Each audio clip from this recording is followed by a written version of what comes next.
alegria e satisfação que cumprimentamos os nossos amigos e irmãos do portal Escola Dominical com a gloriosa paz de nosso Senhor e Salvador Jesus Cristo. Estamos dando início a mais um apêndice ao trimestre. Os irmãos sabem que, dependendo do trimestre, o portal Escola Dominical se debruça sobre o tema e, entendendo que pode contribuir para o enriquecimento do estudo da Escola Bíblica Dominical, apresenta, vez por outra, algum apêndice, ou seja, uma lição adicional. De modo algum estamos dizendo aqui que houve insuficiência, inclusive neste trimestre, que é o quarto trimestre de 2023, nós temos 14 lições. Mas houve por bem, ao debruçarmos sobre o tema, entendermos que poderia haver uma lição adicional a respeito de missões e cultura. O nosso tema nesse trimestre é Até os Confins da Terra, pregando o Evangelho a todos os povos até a volta de Cristo. O nosso comentarista é o pastor Wagner Tadeu dos Santos Gabi, presidente das Assembleias de Deus em Curitiba, capital do estado do Paraná. Estamos estudando sobre missiologia, sobre a teologia das missões. E estamos a falar sobre missões transculturais. Então, nada mais oportuno do que pararmos um instante e meditarmos a respeito das missões e da cultura. Ver um pouco mais a miúde o relacionamento que há entre a atividade missionária e a cultura. Para este apêndice, nós sempre escolhemos um textuáureo, e este textuáureo se encontra em Colossenses, capítulo 3, versículo 11, onde não há grego nem judeu, circuncisão nem incircuncisão, bárbaro, cita, servo ou livre, mas Cristo é tudo em todos. O apóstolo Paulo, escrevendo à igreja que estava em Colossos, ele faz questão de mostrar que a igreja supera todas as nacionalidades. A igreja supera todas as culturas, porque Cristo veio resgatar a todo mundo. A atividade missionária é pregar o evangelho por todo mundo a toda criatura. E, portanto, as culturas não podem ser impedimento para a atividade missionária. Cristo é tudo em todos. Não importa se é gentil, se é judeu, se é bárbaro, se é servo, se é livre, se é cita. Cristo é tudo em todos. E, portanto, na pregação do evangelho, a igreja tem que demonstrar esta sua universalidade, porque a obra da salvação é uma obra para toda a humanidade.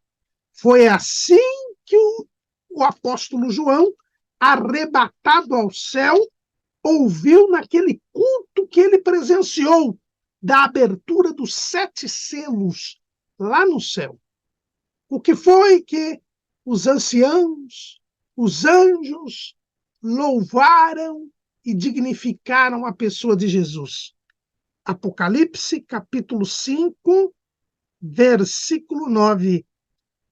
E cantavam um novo cântico, dizendo: Digno és de tomar o livro e de abrir os seus selos, porque foste morto e com teu sangue compraste para Deus homens de toda tribo e língua e povo e nação.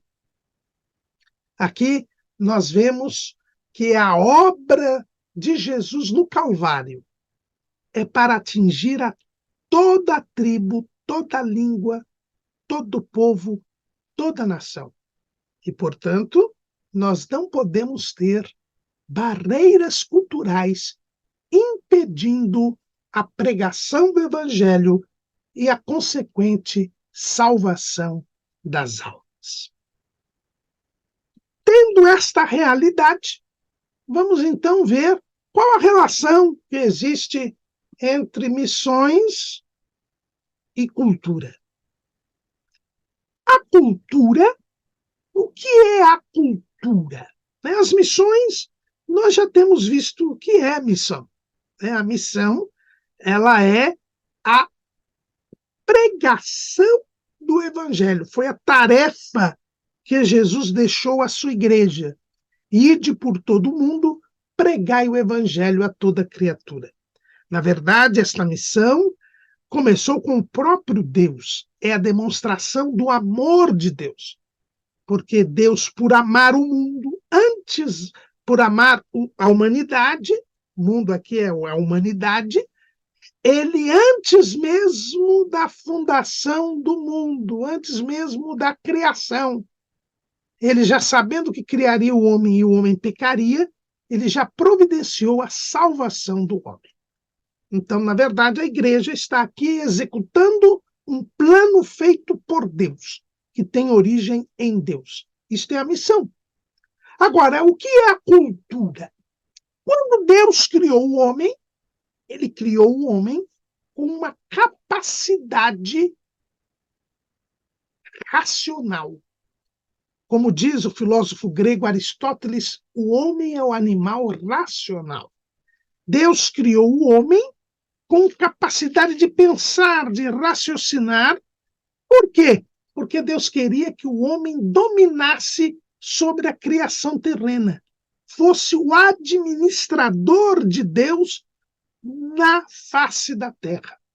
Então, o homem foi criado para dominar e sujeitar a criação terrena. É o que vemos lá em Gênesis 1 e 28.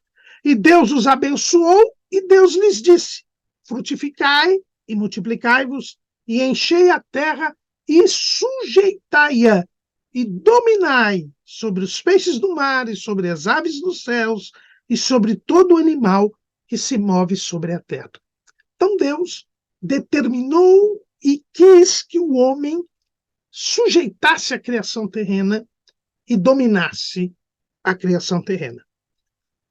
Para tanto, Deus deu ao homem a capacidade de raciocinar, de pensar e de criar palavras e modificar a realidade. Então, Deus deu ao homem a inteligência, que é esta capacidade criativa. Deus é o Criador, mas deu ao homem a capacidade de criar palavras, de se comunicar, e a linguagem nada mais é do que a exteriorização do raciocínio, e deu ao homem a capacidade de modificar a seu bel prazer, para seu interesse, aquilo que Deus criou. É por isso que, ao ter formado o jardim e posto o homem, Deus disse lá em Gênesis 2:15, e tomou o Senhor Deus o homem e o pôs no jardim do Éden para o lavrar e o guardar. Então aqui nós temos a primeira tarefa do homem era lavrar. Lavrar quer dizer cultivar, cuidar, modificar. O homem ganhou este poder de modificar conforme o seu pensamento, a sua inteligência, para o seu bel prazer, aquilo que Deus havia feito. Desde que guardasse aquilo que Deus havia feito. O homem é sempre um servo de Deus. Em Gênesis 2:20, nós vemos esta capacidade da linguagem. E Adão pôs os nomes a todo o gado e às aves dos céus e a todo animal do campo, mas para o homem não se achava disjuntura que estivesse como diante dele. Deus chamou Adão para que ele desse nome aos animais, criasse palavras, criasse uma língua com a qual se comunicaria com o seu próximo. Então, aqui nós vemos a origem da cultura. A cultura é esta capacidade que o homem tem de criar línguas, criar palavras e de modificar a realidade que existe e foi criada por Deus. Aí surge a cultura. E esta cultura é transmitida de geração a geração. Essa transmissão de geração a geração é o que nós chamamos de tradição. A palavra tradição vem do latim traditio, que quer dizer entrega. Uma geração entrega a outra geração todo o seu conhecimento, tudo o que criou em termos de palavras e de modificações da realidade. E essa entrega de uma geração a outra é o que nós chamamos de tradição. O Salmo 78 nos fala sobre esta realidade da tradição. Diz Asaf neste masquil, ou seja, um salmo didático, um salmo de ensino.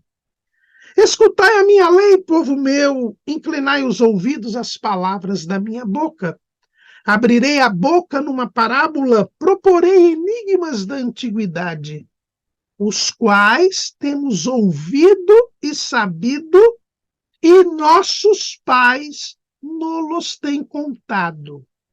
Não os encobriremos aos seus filhos, mostrando à geração futura os louvores do Senhor, assim como a sua força e as maravilhas que fez. Porque ele estabeleceu um testemunho em Jacó e pôs uma lei em Israel, e ordenou aos nossos pais que a fizessem conhecer a seus filhos, para que a geração vindoura a soubesse, e os filhos que nascessem se levantassem e a contassem a seus filhos, para que pusessem em Deus a sua esperança, e se não esquecessem das obras de Deus, mas guardassem os seus mandamentos, e não fossem como seus pais, geração contumaz e rebelde, geração que não regeu o seu coração e cujo espírito não foi fiel para com Deus. Aqui Asaf, e ele podia dizer isso, porque a Bíblia nos mostra que ele era um profeta, ele foi o organizador do louvor para o templo de Salomão. Asaf tinha filhos que também eram profetas. Ele ensinou a palavra, a lei de Deus aos seus filhos. Mas aqui o ponto que nós gostaríamos de enfatizar é que uma geração entrega a outra geração tudo o que conhece, tudo o que sabe. Então, a cultura é aquilo que o homem cria ao modificar a realidade e ao criar linguagem. E a passagem desta cultura de uma geração para outra é o que nós chamamos de tradição. A definição clássica de cultura é de um antropólogo britânico que viveu no século XX, Edward Burnett Taylor. Aliás, século XIX e século XX. Edward Taylor diz que cultura é um conjunto complexo que inclui o conhecimento, as crenças, a arte, a moral, o direito, os costumes e outras capacidades ou hábitos adquiridos pelo homem enquanto membro da sociedade. Então é tudo isto que o homem cria. Por esta capacidade que Deus lhe deu, é o que nós chamamos de cultura.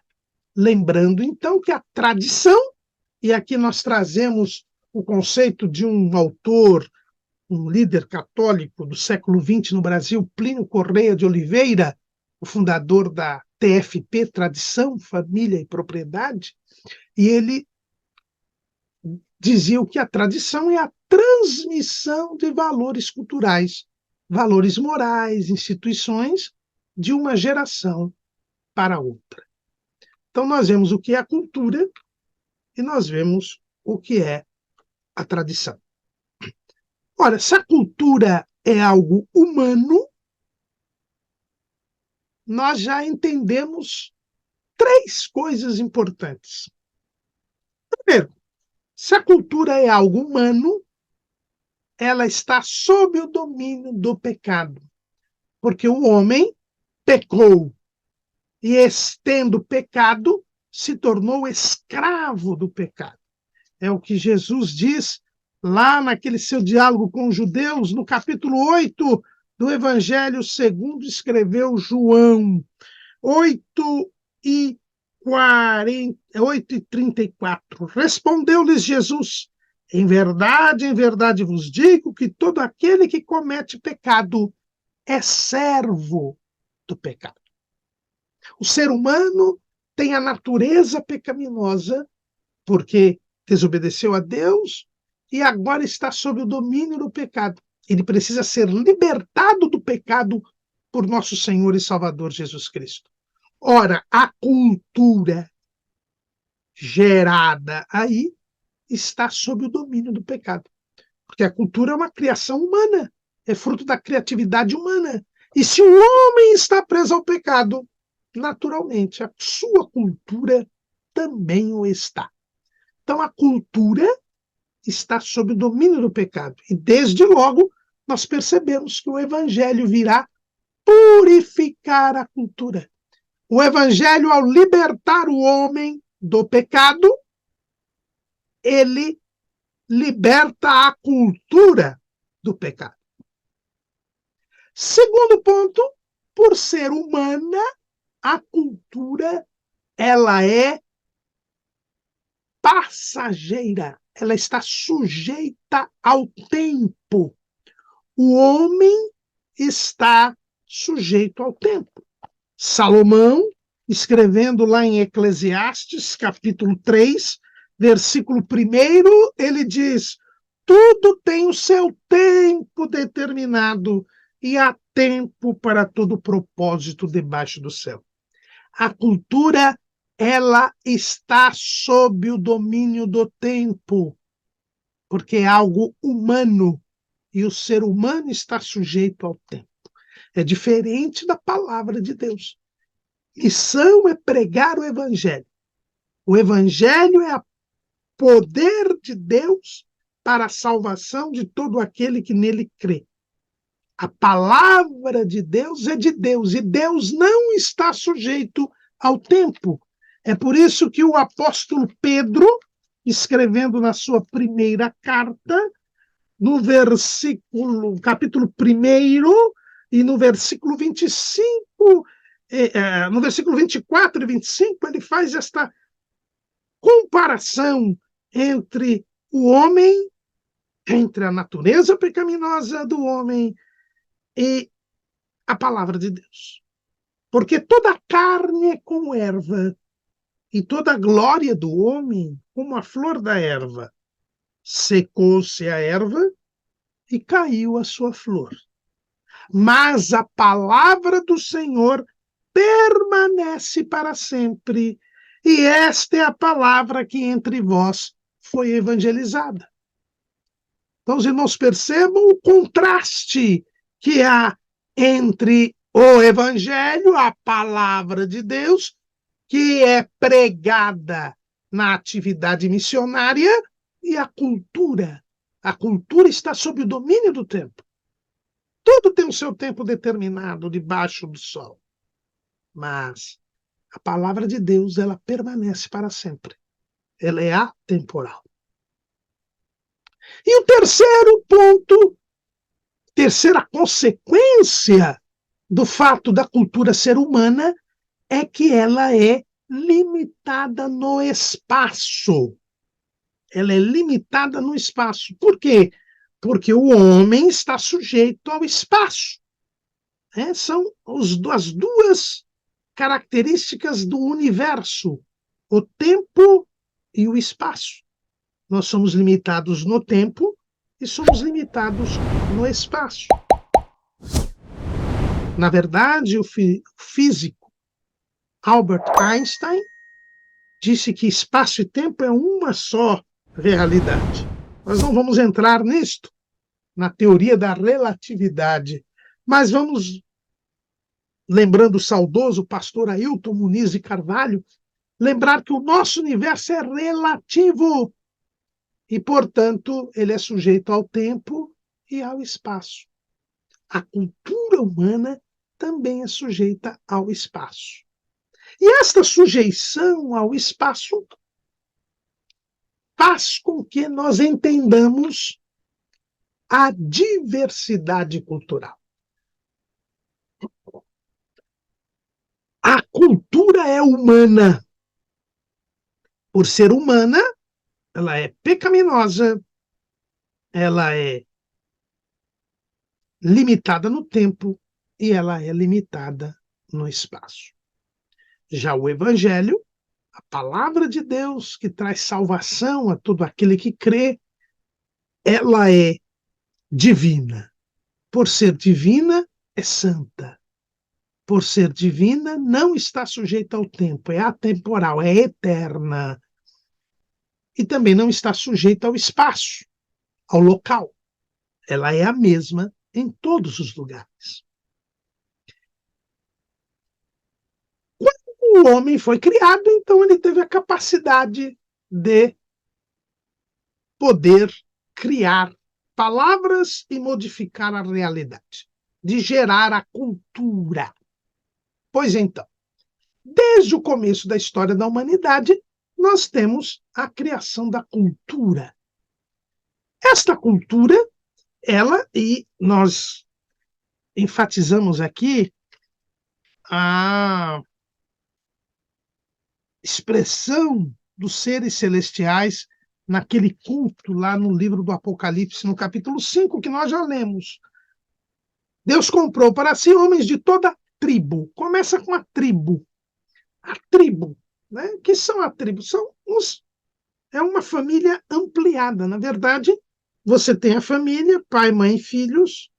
Depois esses filhos se casam, aí vem os netos, aí se amplia a família e nós temos o que os cientistas sociais chamam de clã. Né? Principalmente aqui vamos falar da antropologia, também chamada antropologia cultural. É justamente a ciência social que estuda a cultura. Os antropólogos dizem, então, que nós temos as famílias, e a família é a base da sociedade, e as famílias se ampliando geram os clãs. E estes clãs se ampliando geram as tribos. Nós vemos isso em Israel, né? Quando nós vemos que Deus chamou os patriarcas, Abraão teve Isaque, Isaque teve Esaú e Jacó, mas a escolha de Deus esteve sobre Jacó. Jacó teve os seus 12 filhos, 13, na verdade, mas Diná não teve descendentes. Então, os 12 filhos geraram os netos, e quando Jacó vai para o Egito, nós temos 70 pessoas. Já era um clã. Mas estas pessoas se multiplicaram no Egito, e quando eles saem de lá 215 anos depois, nós vamos encontrar 600 mil homens de guerra, fora as mulheres e crianças, e que formavam 12 tribos. Cada filho de Jacó gerou uma tribo. Então tudo começa com as tribos. Os clãs, né? A família, os clãs e a tribo. E cada tribo já tem o seu modo de viver. No início da história da humanidade, nós vamos ter Adão e Eva tendo filhos e filhas, e há um destaque aqui para 2 filhos. O primogênito, Caim, que matou Abel, e no lugar de Abel, Deus deu Sete. Aqui nós temos outros filhos e filhas, mas, na verdade, a Bíblia enfatiza estas 2 linhagens, esses 2 clãs, que se tornaram tribos, Caim e Sete. E eles criaram modos diferentes de viver. A cultura é um modo de viver. Caim saiu da presença de Deus, não creu na promessa salvadora do Senhor, e sua descendência teve grandes avanços culturais.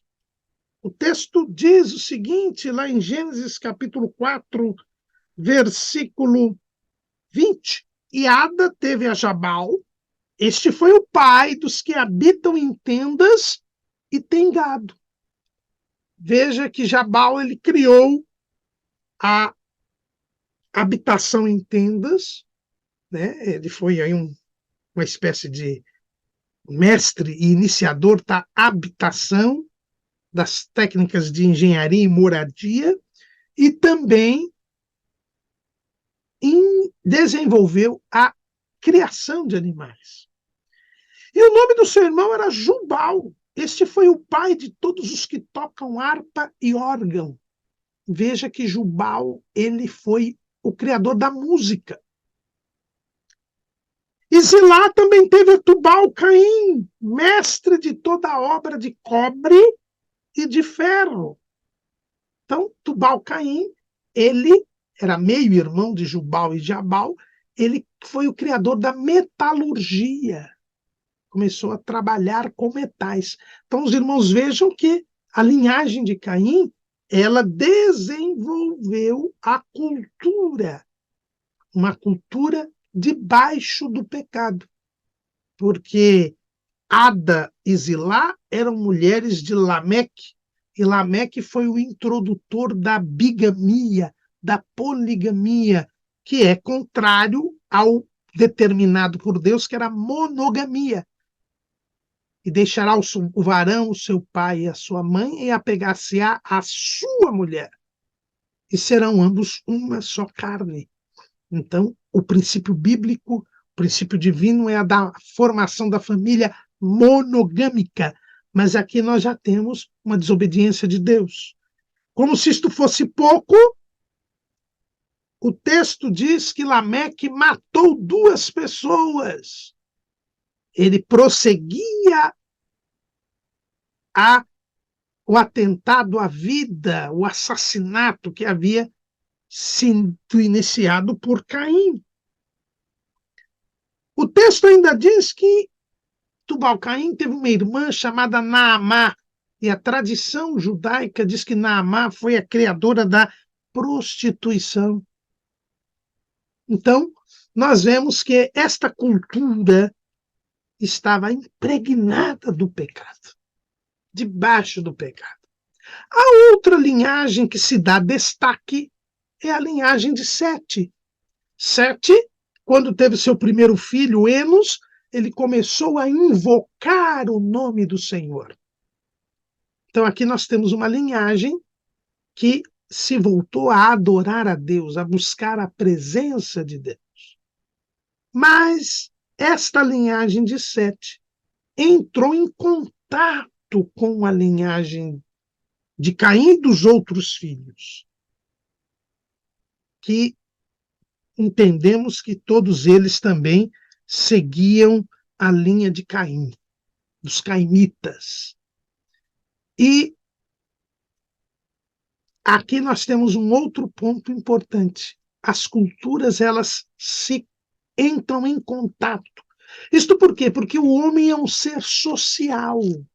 Deus disse lá em Gênesis 2:18, e disse o Senhor Deus, não é bom que o homem esteja só. Far-lhe uma adjutora que esteja como diante dele.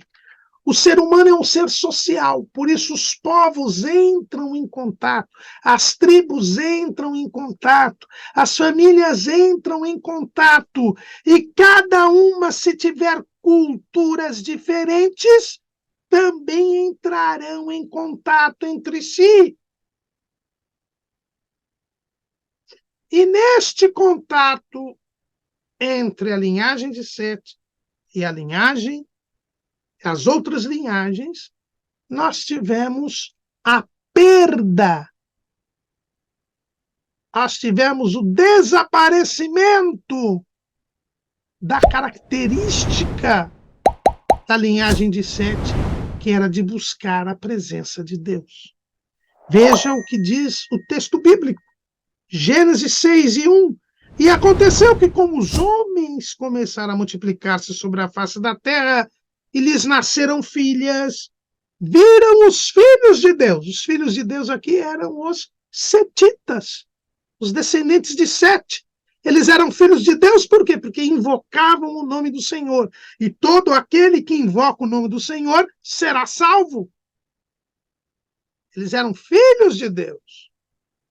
Mas eles viram que as filhas dos homens eram quem? Eram as mulheres que pertenciam às outras linhagens, que tinham saído da presença de Deus, que estavam imersos no pecado, e tomaram para si mulheres de todas as que escolheram. E o resultado disso, o texto diz, versículo 5, e viu o Senhor que a maldade dos homens se multiplicara sobre a terra e que toda a imaginação dos pensamentos de seu coração era só má continuamente. Versículo 11, a terra, porém, estava corrompida diante da face de Deus e encheu-se a terra de violência.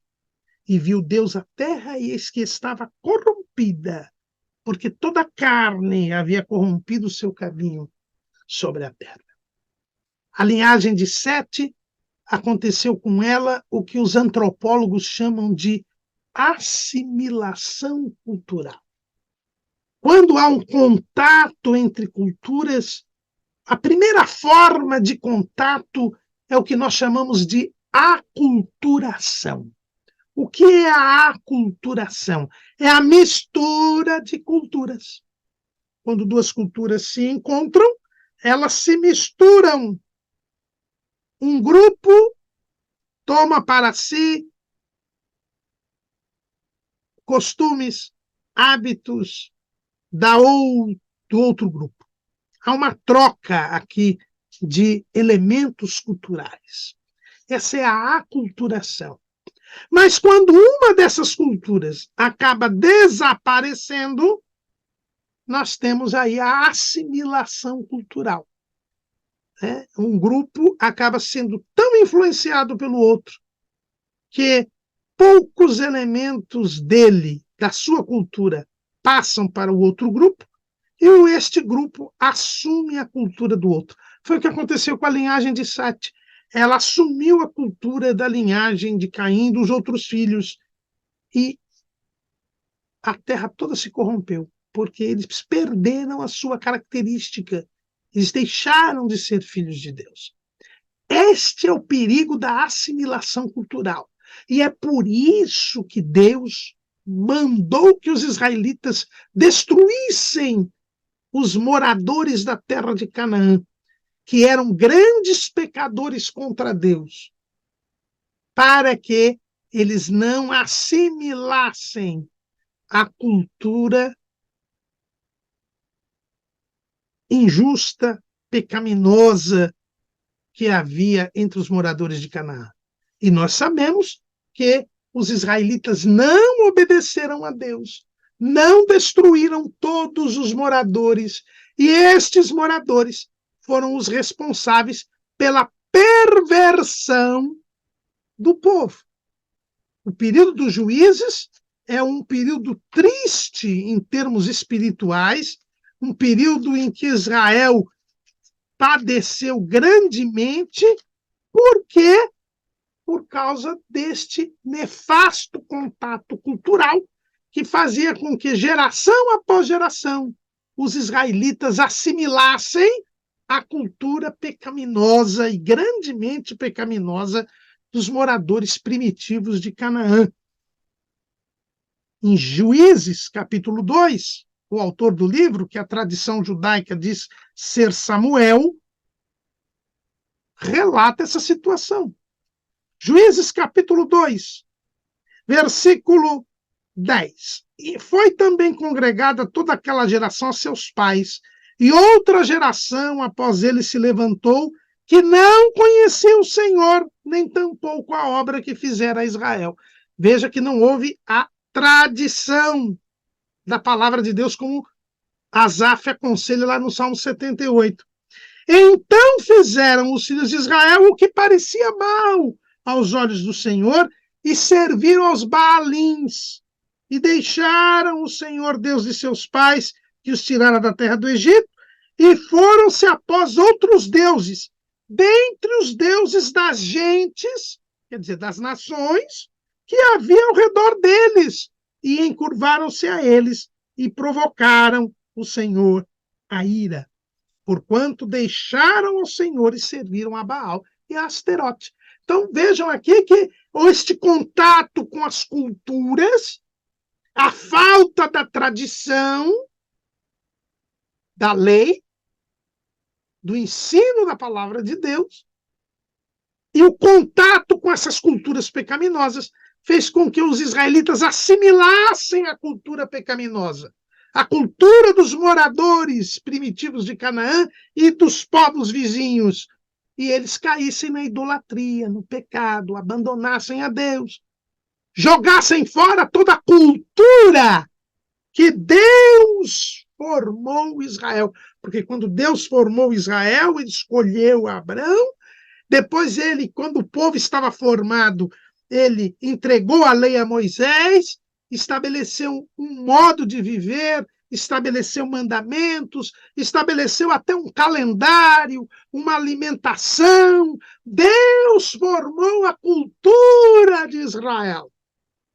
Mas Israel, em contato com as outras culturas, ele assimilou. Então, aqui nós temos a assimilação cultural.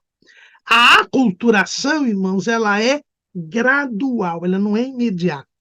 É no convívio que nós vamos adotando os elementos da outra cultura. E, por vezes, a cultura desaparece. A cultura originária de um grupo desaparece porque ele adota a outra cultura. Isto é gradual, isto é aos poucos. E tudo começa com a transculturação. O que é a transculturação? É justamente essa adoção de novas formas e novos padrões. Quando se começa a imitar e a viver como outro grupo, nós estamos na transculturação. É por isso que as missões são chamadas transculturais. Por quê? Porque o missionário vai até o outro povo, a outra língua, a outra tribo, a outra nação, e ele começa a viver da mesma maneira que os outros vivem lá. Então, aí nós temos a transculturação. Então, a transculturação é esta adoção dos elementos culturais. E vai ocorrendo a mistura das culturas. E, ao tempo, nós temos a mistura das culturas, que é a aculturação. E, por vezes, essa aculturação gera a assimilação cultural. Agora, a atividade missionária, ela deve se fazer não na aculturação, mas a atividade missionária, ela deve fazer a inculturação. Esta expressão foi criada por um padre católico, Pedro Arrupi. Pedro Arrupi, ele foi o superior geral da Ordem dos Jesuítas, a Companhia de Jesus. Os jesuítas nós conhecemos na história do Brasil, né? Os jesuítas surgiram logo depois do início da Reforma, com Inácio de Loyola, ele também um espanhol, Pedro Arrupi era espanhol também, e eles quiseram ser o exército do Papa, né? E os jesuítas, eles tiveram um papel importantíssimo na colonização da América. Os primeiros educadores aqui do Brasil foram os jesuítas. José de Anchieta foi o segundo superior dos jesuítas aqui no Brasil, depois do Manuel da Nóbrega, José de Anchieta fundou São Paulo, entre outras cidades, e podemos dizer que a cultura brasileira ela deve muito aos jesuítas. Então, os jesuítas sempre foram preocupados com esta evangelização, com essa atividade missionária. E Pedro Arrupe, que viveu no século XX, ele, de uma forma assim, muito bem feita, ele mostrou como se deve se fazer a atividade missionária. Alguém pode dizer, mas ele é católico, mas eles têm experiência, né, de séculos na pregação do evangelho, ainda que segundo a ótica católica, mas eles têm esta experiência de como se chegar a novos povos. E Pedro Arrupe, ele disse que a atividade missionária em relação à cultura, ela deve ser uma inculturação. E o que é a inculturação para Pedro Arrupe? Eu vou ler aqui a definição longa de Pedro Arrupe e vamos procurar destrinchá-la em poucas palavras. A encarnação da vida e da mensagem cristãs em uma área cultural concreta, de modo que não somente essa experiência se exprima com os elementos próprios da cultura em questão, o que ainda não seria senão uma adaptação, mas que esta mesma experiência se transforme em um princípio de inspiração, a um tempo norma e força de unificação, que transforma e recria esta cultura, encontrando-se assim na origem de uma nova criação. Então, o que nós notamos aqui na inculturação é que a inculturação é uma imersão na cultura. Pedro Arrupe diz que a inculturação tem 3 momentos. O primeiro momento é o momento da encarnação. O que quer dizer isso? Quer dizer que o missionário ele tem que entrar na cultura do povo que ele vai evangelizar. Ele tem que encarnar, assim como Jesus. O nosso modelo de Pedro Arrupe é nosso Senhor e Salvador Jesus Cristo, que é o grande exemplo de missão. Jesus deixou o céu, veio à terra para salvar a humanidade. Ele é o apóstolo, o missionário. Não é assim que nós vemos ali na Epístola aos Hebreus? Hebreus 3:1. Pelo que, irmãos santos, participantes da vocação celestial, considerai a Jesus Cristo apóstolo e sumo sacerdote da nossa confissão. Jesus é chamado de apóstolo, e nós já sabemos que apóstolo e missionário são a mesma palavra, só que apóstolo vem do grego e missionário vem do latim. Então, Jesus é um missionário, ele mesmo disse, eu fui enviado pelo Pai. Então, ele é o exemplo máximo nosso. E a Bíblia diz que o Verbo se fez carne e habitou entre nós.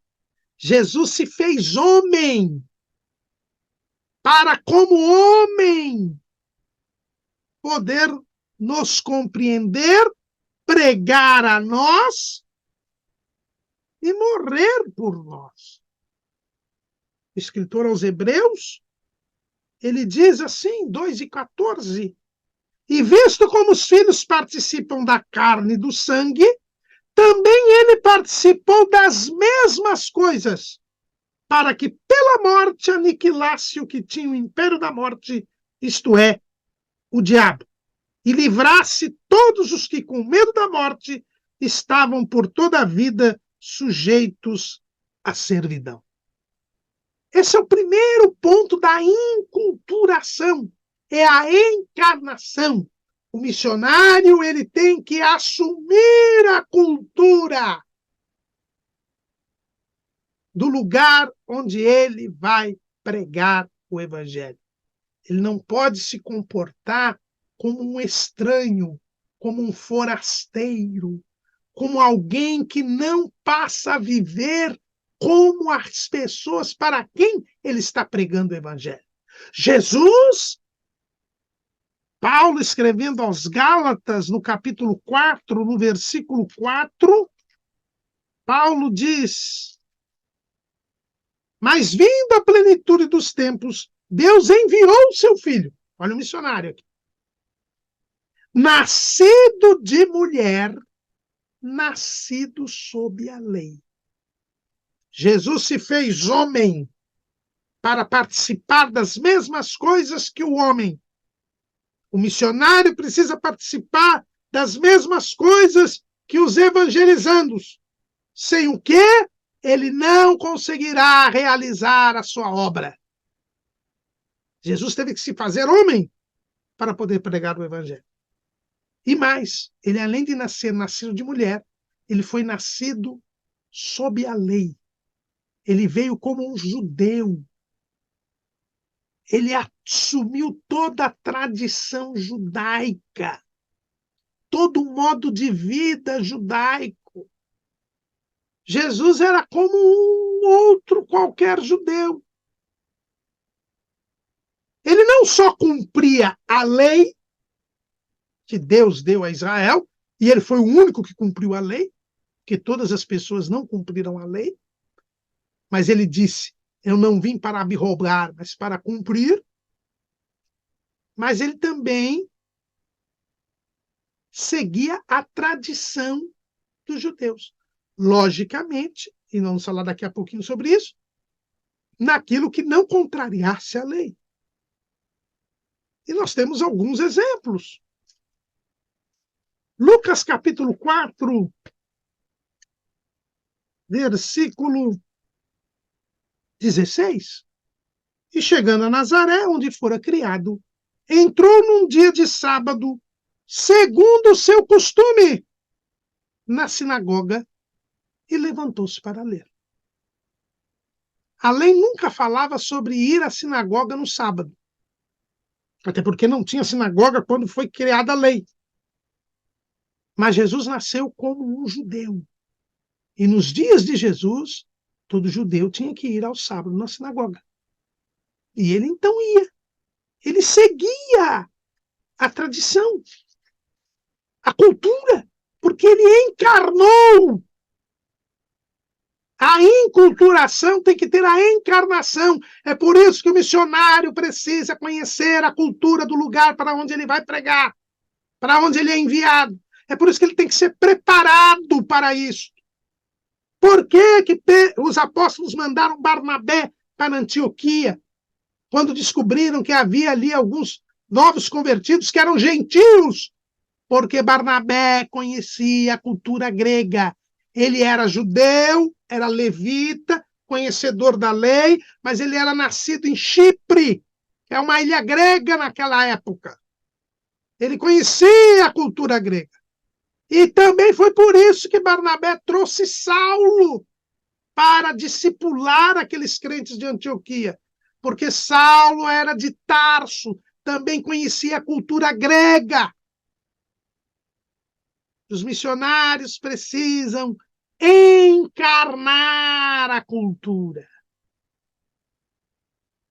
Agora, esta encarnação tem que ser feita à moda de Cristo. Eu coloquei aí no nosso esboço. Jesus encarnou a cultura judaica. Se fez homem para poder pregar as ovelhas perdidas da casa de Israel. Mas o que diz, e aqui estamos hoje a citar bastante o autor da Epístola aos Hebreus, o que diz o autor da Epístola aos Hebreus? Ele diz que, capítulo 4, versículo 14, visto que temos um grande sumo sacerdote, Jesus, Filho de Deus, que penetrou nos céus, retenhamos firmemente a nossa confissão, porque não temos um sumo sacerdote que não possa compadecer-se das nossas fraquezas, porém um que, como nós, em tudo foi tentado, mas sem pecado. A encarnação ela deve ser feita, mas sem que adotemos os elementos pecaminosos da cultura. Nós já vimos que toda cultura é pecaminosa, porque ela está sob o domínio do pecado. Mas nós que fomos libertos do pecado por Jesus, quando vamos à missão, não podemos assumir os elementos pecaminosos. Por que os fariseus eram inimigos de Jesus? Porque Jesus nunca adotou a tradição farisaica, a tradição judaica, que contrariasse as Escrituras. Ao contrário, ele denunciou essa situação. Evangelho segundo escreveu Mateus, capítulo 15, versículo 3. Ele, porém, respondendo, disse-lhes: por que transgredis vós também o mandamento de Deus pela vossa tradição? Jesus aqui confronta os fariseus. Os fariseus estavam reclamando que os discípulos não lavavam as mãos, como mandava a tradição. Veja que os discípulos é que são atacados pelos fariseus. Isto nos leva a entender que Jesus cumpria a tradição. Que se ele não cumprisse, os fariseus que estavam ali, como diz o povo, babando para pegar Jesus em alguma coisa, eles então atacariam a Jesus. Mas como não podiam atacar a Jesus porque ele lavava as mãos, então atacaram os discípulos porque eles não estavam lavando as mãos.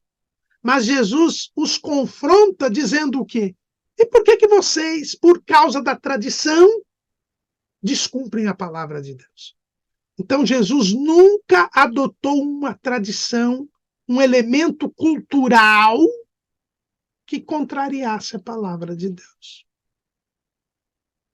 É por isso que ele fazia curas no sábado, porque a lei não proibia curar no sábado. Era a tradição judaica que tinha inventado isso e que contrariava a palavra de Deus. Então, a encarnação, ela não pode ser feita com a adoção de elementos pecaminosos.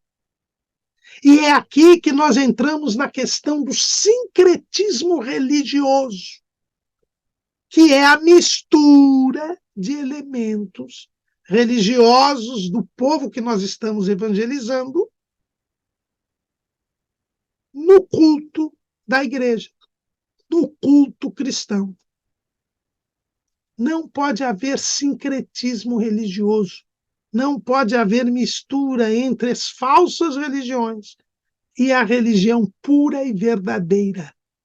Tiago nos ensina que só existe a religião pura e verdadeira.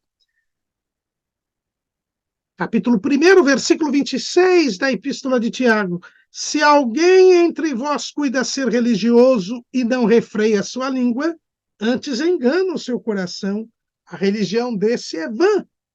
A religião pura e imaculada para com Deus o Pai é esta: visitar os órfãos e as viúvas nas suas tribulações e guardar-se da corrupção do mundo. A religião pura e imaculada. Religião é aquela atividade que procura religar o homem a Deus. Só existe a religião, que é Deus se religando ao homem por meio de Jesus Cristo, o único mediador entre Deus e os homens. Todas as outras religiões, elas partem do homem. O homem querendo se ligar a Deus, através da sua imaginação, do seu raciocínio, da sua opinião. E por isso são milhares de religiões, porque são milhares de seres humanos. Mas a religião pura e imaculada é única, porque o Deus é único. E o mediador é único. O Deus que se fez homem, Jesus Cristo homem. Então não podemos misturar elementos religiosos no culto a Deus. Elementos criados pelo homem, por isso que são elementos culturais. O sincretismo religioso, que hoje é defendido. Hoje, vocês encontram aí nesse discurso da fraternidade universal, do diálogo interreligioso, do ecumenismo. Vocês veem aí o atual chefe da Igreja Romana, o Papa Francisco, nesta jornada mundial da juventude que acabou de ser realizada em Lisboa, em Portugal, no mês de agosto, ele teve toda esta mensagem, dizendo que todos devem ser incluídos, todos os cultos, todas as religiões devem se respeitar mutuamente e se misturarem. Isso é o discurso da religião do anticristo, é o discurso do falso profeta, que vai fazer toda a humanidade adorar ao diabo e ao anticristo, unindo todas as religiões. É o discurso da nova era. Mas não é o discurso da verdade, porque a verdade é Jesus. E só em Jesus há salvação. Como disse Pedro, em nenhum outro nome há salvação. O único Salvador é Jesus. O único que nos liga a Deus é Jesus. A semente da mulher que morreu por nós no Calvário. E é isso que nós temos que pregar. Nós temos que entrar na cultura. Não podemos destruir a cultura do outro povo. Não se prega o evangelho procurando mudar a cultura, eliminar a cultura. A cultura tem elementos pecaminosos. Esses é quem devem ser tirados. E isso Jesus tirará. Mas nós não podemos misturar. Eu preciso ter discernimento espiritual. O missionário, ele precisa ter discernimento espiritual. Ele precisa entrar na cultura, encarnar, mas manter a santidade. E é aí que, dentro da cultura, o missionário ele tem que descobrir o chamado fator Melquisedeque. Isso é um título de um livro do missionário e missiólogo Don Richardson, canadense, falecido recentemente, já não tem quase 10 anos. E Don Richardson, nesse livro, O Fator Melquisedeque, ele mostra que em toda cultura existe um elemento de revelação de Deus. Porque a Bíblia diz que Deus se revela pela natureza, mas Deus também se revela pela consciência do homem. E esta revelação, ela passa de geração a geração. O homem não consegue eliminar este elemento divino da sua cultura. Até porque, por que existem várias culturas? Porque Deus confundiu as línguas lá na Torre de Babel. Veja que eu falei aqui da linhagem de Caim e Sete, que eram só linhagens. Depois veio o dilúvio, Noé foi preservado com sua família, e depois os descendentes de Noé se multiplicaram. E aí nós vamos ter uma nação. Já não é mais uma tribo, é uma nação. Mas essa nação se rebelou contra Deus. E Deus, para não destruir a nação, porque ele tinha prometido salvar o homem, se ele destruísse todos, não haveria salvação. Mas como Deus não muda e ele queria salvar o homem, ele confunde as línguas. E aí, voltamos lá em Apocalipse 5. Comprasse para Deus homens de toda a tribo. E língua. Deus confundiu as línguas. E ao confundir as línguas, os grupos se espalharam, porque a língua é o primeiro elemento da cultura. Porque é pela língua que se exterioriza o raciocínio, a imaginação, que se dá o domínio e a modificação da realidade e a criação de palavras, que é a cultura. E ali, então, surgiram as diversas culturas, por causa da confusão das línguas. E as línguas deram origem a povos, e os povos às nações. É por isso que nós temos várias culturas. Mas foi Deus quem criou isto. E no dia de Pentecostes, no início da evangelização, as pessoas ouviram as grandezas de Deus nas suas próprias línguas. O Senhor estava mostrando que o evangelho supera as barreiras culturais. Eles ouviram das grandezas de Deus nas suas próprias línguas. O missionário precisa descobrir na própria cultura onde está o fator Melquisedeque. Esse elemento que vai ser a ponte, esse elemento que é a revelação de Deus para levar as pessoas a Cristo. Foi o que fez Paulo em Atenas. Paulo, olhando toda aquela idolatria daquela cidade que era tida como uma cidade da sabedoria do mundo, ele encontrou um altar para o Deus desconhecido. A história conta, nesse livro, O Fator Melquisedeque, o próprio Don Richard conta a esse respeito, que um poeta, profeta grego, diante de uma peste que houve, ele, querendo saber por causa daquela peste, já que se faziam sacrifícios a vários deuses e não se resolvia nada, ele resolveu adorar ao Deus desconhecido. E parece que a peste cessou.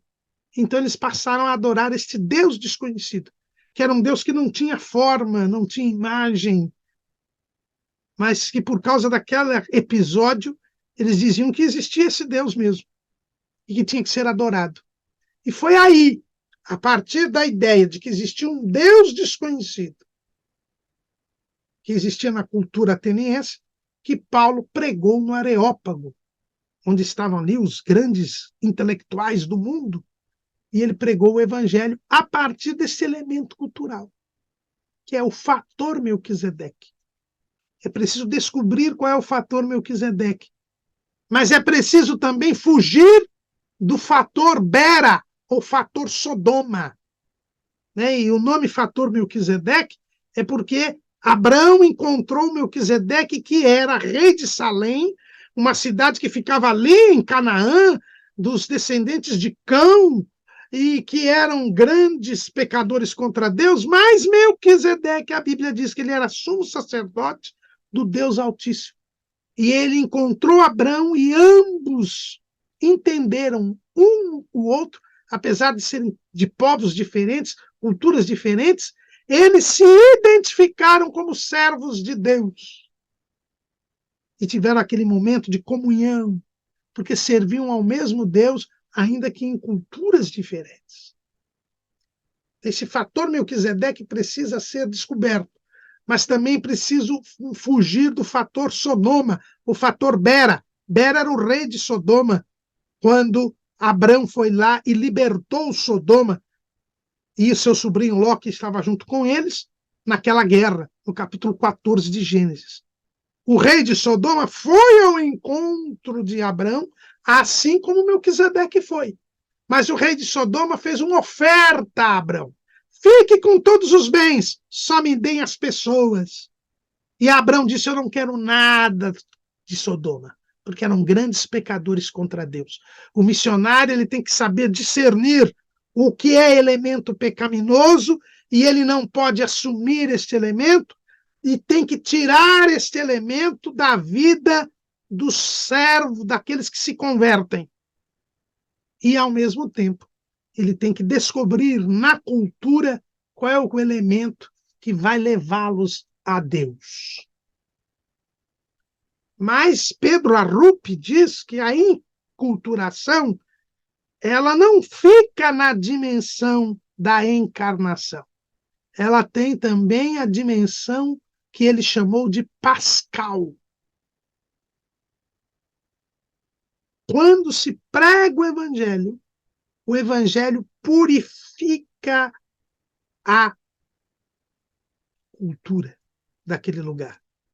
Ou seja, quem se converte deixa de praticar os elementos pecaminosos da cultura. Abandona os elementos culturais pecaminosos. Esses elementos pecaminosos morrem na cultura. Isso é o efeito do evangelho. Por isso que Jesus diz que o reino de Deus é como o fermento, que a mulher coloca 3 medidas de farinha e em pouco tempo toda a massa leveda. O evangelho traz esse efeito na vida da sociedade. Ele vai tirando, eliminando os elementos pecaminosos da sociedade. Você vai hoje ao México e os mexicanos não mais sacrificam seus filhos aos deuses como no tempo dos astecas. Porque a pregação do evangelho, a cristianização do México, ainda que por católicos, fez com que eles abandonassem esses sacrifícios de crianças. Aqui, entre os índios brasileiros, não se comeram mais pessoas.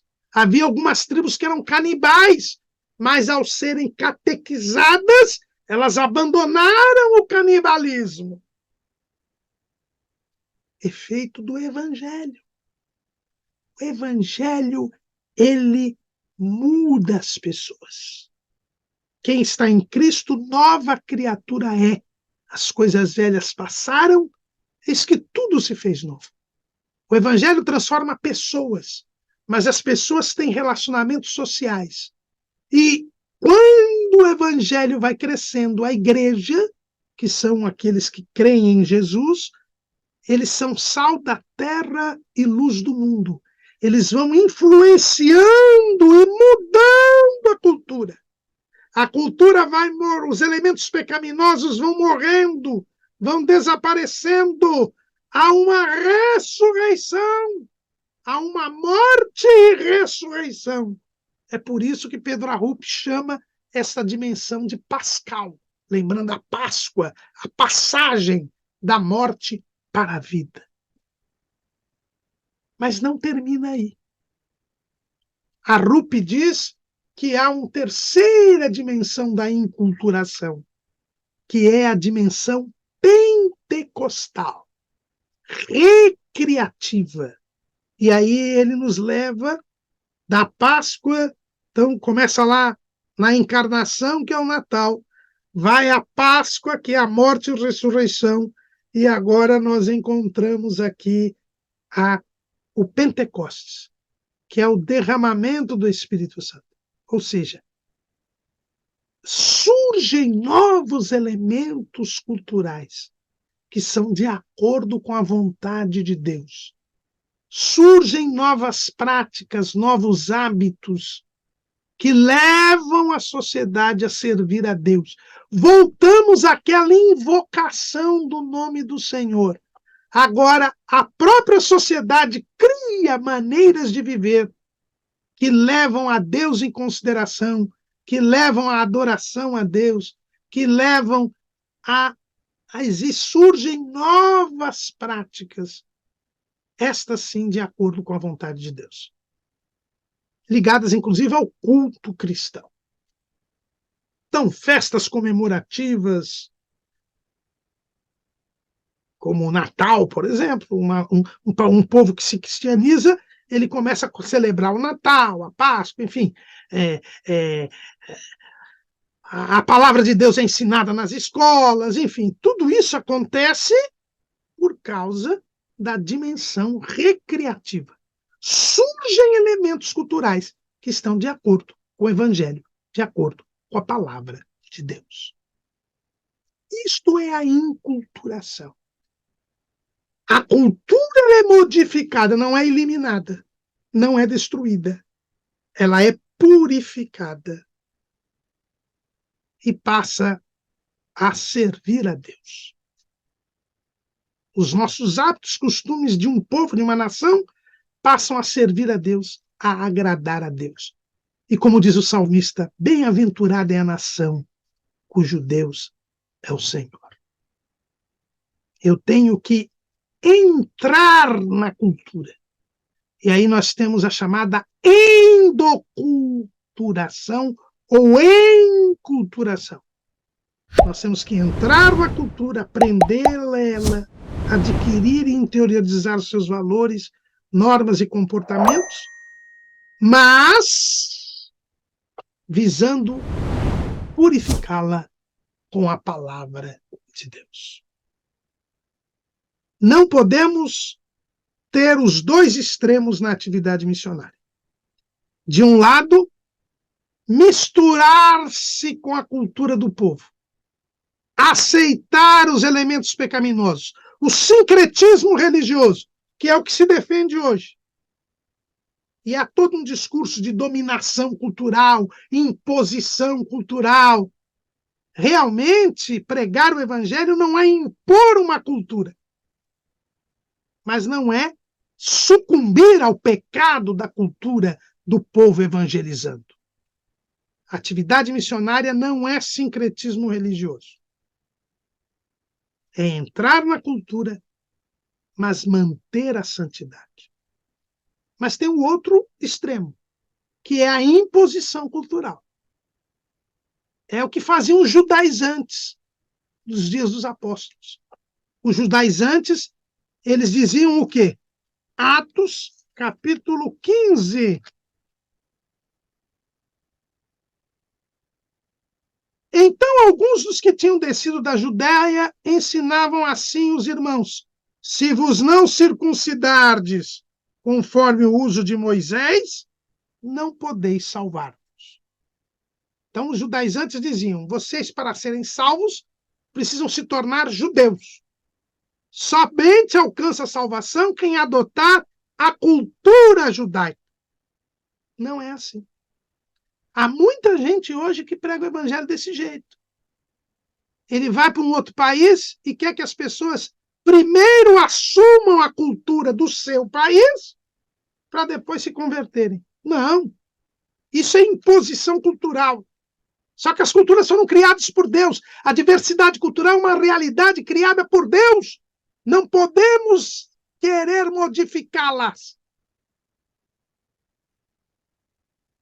Mas, na própria língua da pessoa, falar da grandeza de Deus. Na cultura da pessoa, pregar o evangelho e retirar o que de pecaminoso existe naquela cultura. Pregar o evangelho é libertar o povo do pecado. É levar Jesus que nos liberta do pecado. E libertando do pecado, a cultura dele vai ficar sem pecado. Ele continua com a cultura dele, mas agora livre do pecado. E a missão do missionário é pregar o evangelho, libertar o povo do pecado e não mudar a cultura de alguém. Amém.